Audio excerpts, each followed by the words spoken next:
گوجری زبان میں اپڈیٹ سنیے۔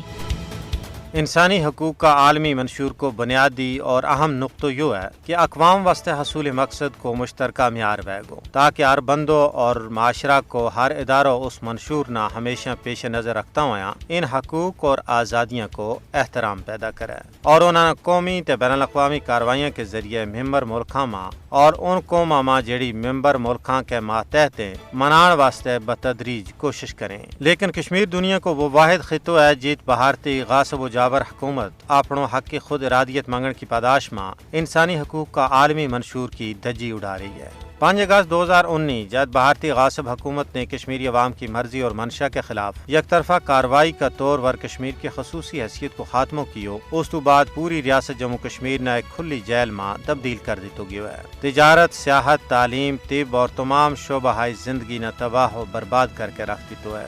کسی کی جان محفوظ ہے نہ مال، سرعام عزتوں کی پامالی ہو رہی ہے۔ بھارتی فسطائی حکومت نے جماعت اسلامی کی 11 جائیداد ضبط کر لی ہیں جن کی مالیت 90 کروڑ روپے ہے۔ صرف اتنا ہی نہیں بلکہ مزید 188 جائیدادوں پر قبضہ کو مضموم منصوبہ بنائے جا رہے ہے جس کو مقصد انہوں نے تحریک آزادی کی حمایت تو دستبردار کرنا ہے۔ کشمیر ماں ہار تیڑا کی قتل و غارت گری، تشدد اور گرفتاری یہ ثابت کریں کہ بھارت ایک جمہوری نہیں بلکہ ایک قاتل ملک ہے۔ علاقائی اور بین الاقوامی انسانی حقوق کی تنظیمیں اور ادارہ نے ایسی کئی رپورٹ منظر عام پر آنی ہیں جنہوں کے ذریعے اس چیز کو واضح ثبوت ملا ہے کہ بھارتی غاصب فوجی ریاست جموں کشمیر میں کیڑا کار سیاہ سر انجام دے رہا ہے۔ کشمیر میں انسانی حقوق کی خلاف ورزیاں کو براہ راست تعلق وریاں پرانا حال نہ ہونے والا کشمیر کا تنازع نال ہے۔ وقت آ گیا ہے کہ کشمیر میں ہندوستان کی انسانی حقوق کی سنگین خلاف ورزیاں پر دنیا اپنی خاموشی توڑے اور بھارتی غاصب حکمرانوں پر یہ دباؤ کر لے کہ وہ UN کی قراردادوں کے مطابق کشمیری عوام نہ انہوں کو پیدائشی اور بنیادی حق کی خود ارادیت فراہم کریں۔